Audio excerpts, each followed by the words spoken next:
സങ്കീർത്തനങ്ങൾ 104 അധ്യായം. സ്രഷ്ടാവിനെ കീർത്തനം പാടുവിൻ. എൻ്റെ ആത്മാവേ കർത്താവിനെ വാഴ്ത്തുക. എൻ്റെ ദൈവമായ കർത്താവേ, അങ്ങ് അത്യുന്നതനാണ്. അവിടുന്ന് മഹത്വവും തേജസ്സും ധരിച്ചിരിക്കുന്നു. വസ്ത്രമെന്ന പോലെ അങ്ങ് പ്രകാശമണിഞ്ഞിരിക്കുന്നു. കൂടാരമെന്ന പോലെ അവിടുന്ന് ആകാശത്തെ വിരിച്ചിരിക്കുന്നു. അങ്ങയുടെ മന്ദിരത്തിൻ്റെ തുലാങ്ങൾ ജലത്തിന്മേൽ സ്ഥാപിച്ചിരിക്കുന്നു. അങ്ങ് വാനമേഘങ്ങളെ രഥമാക്കി കാറ്റിൻ്റെ ചിറകുകളിൽ സഞ്ചരിക്കുന്നു. അവിടുന്ന് കാറ്റുകളെ ദൂതരും അഗ്നിയെയും അഗ്നിജ്വാലകളെയും സേവകരുമാക്കി. അവിടുന്ന് ഭൂമിയെ അതിൻ്റെ അടിസ്ഥാനത്തിന്മേൽ ഉറപ്പിച്ചു. അത് ഒരിക്കലും ഇളകുകയില്ല. അവിടുന്ന് വസ്ത്രം കൊണ്ടെന്ന പോലെ ആഴികൊണ്ട് അതിനെ ആവരണം ചെയ്തു. വെള്ളം പർവ്വതങ്ങൾക്കു മീതെ നിന്നു. അങ്ങ് ശാസിക്കുമ്പോൾ അവ ഓടിയകലുന്നു.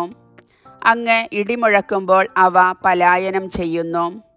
അവിടുന്ന് നിർദ്ദേശിച്ച ഇടങ്ങളിൽ പർവ്വതങ്ങൾ പൊങ്ങിയും താഴ്വരകൾ താണും നിൽക്കുന്നു.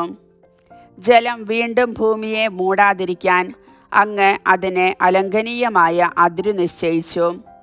അവിടുന്ന് താഴ്വരകളിലേക്ക് ഉറവുകളെ ഒഴുക്കുന്നു. അവ മലകൾക്കിടയിലൂടെ ഒഴുകുന്നു. എല്ലാ വന്യമൃഗങ്ങളും അതിൽ നിന്ന് കുടിക്കുന്നു. കാട്ടുകഴുതകളും ദാഹം തീർക്കുന്നു. ആകാശപ്പറവകൾ അവയുടെ തീരത്ത് വസിക്കുന്നു. മരക്കൊമ്പുകൾക്കിടയിലിരുന്ന് അവ പാടുന്നു. അവിടുന്ന് തൻ്റെ ഉന്നതമായ മന്ദിരത്തിൽ നിന്ന് മലകളെ നനയ്ക്കുന്നു. അങ്ങയുടെ പ്രവൃത്തിയുടെ ഫലം അനുഭവിച്ച് ഭൂമി തൃപ്തിയടയുന്നു. അവിടുന്ന് കന്നുകാലികൾക്ക് വേണ്ടി പുല്ല് മുളപ്പിക്കുന്നു.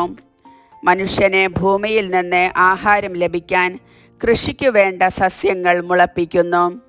മനുഷ്യൻ്റെ ഹൃദയത്തെ സന്തോഷിപ്പിക്കാൻ വീഞ്ഞും മുഖം മിനുക്കാൻ എണ്ണയും ശക്തി നൽകാൻ ഭക്ഷണവും പ്രദാനം ചെയ്യുന്നു. കർത്താവിൻ്റെ വൃക്ഷങ്ങൾക്ക് അവിടുന്ന് നട്ടുപിടിപ്പിച്ച ലെബനോനിലെ ദേവദാരുക്കൾക്ക് സമൃദ്ധമായി ജലം ലഭിക്കുന്നു. അവയിൽ പക്ഷികൾ കൂടുകൂട്ടുന്നു. കൊക്ക് ദേവദാരുവിൽ ചേക്കേറുന്നു.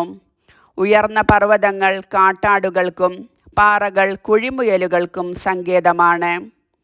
ഋതുക്കൾ നിർണയിക്കാൻ അവിടുന്ന് ചന്ദ്രനെ നിർമ്മിച്ചു. സൂര്യന് തൻ്റെ അസ്തമയം അറിയാം. അവിടുന്ന് ഇരുട്ട് വരുത്തുന്നു, രാത്രിയാക്കുന്നു. അപ്പോൾ വന്യജീവികൾ പുറത്തിറങ്ങുന്നു. യുവസിംഹങ്ങൾ ഇരയ്ക്കു വേണ്ടി അലറുന്നു. ദൈവത്തോടെ അവ ഇര ചോദിക്കുന്നു. സൂര്യനുദിക്കുമ്പോൾ അവ മടങ്ങിപ്പോയി ഗുഹകളിൽ കിടക്കുന്നു. അപ്പോൾ മനുഷ്യൻ വേലയ്ക്കിറങ്ങുന്നു. സന്ധ്യയോളം അവർ അധ്വാനിക്കുന്നു. കർത്താവേ, അങ്ങയുടെ സൃഷ്ടികൾ എത്ര വൈവിധ്യപൂർണങ്ങളാണ്. ജ്ഞാനത്താൽ അങ്ങ് അവയെ നിർമ്മിച്ചു.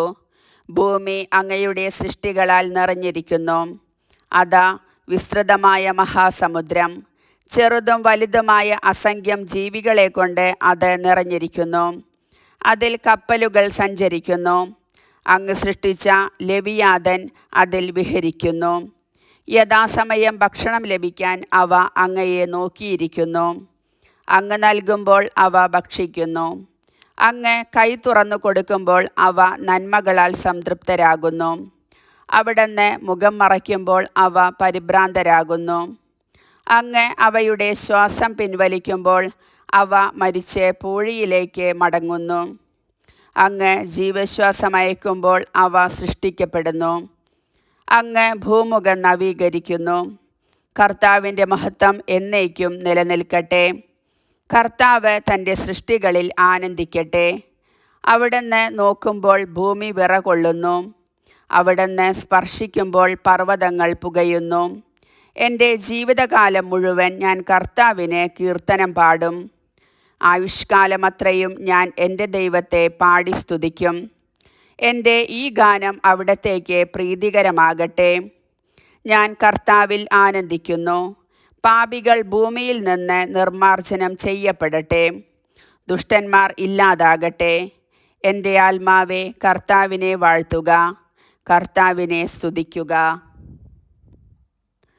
കർത്താവിൻ്റെ വചനം.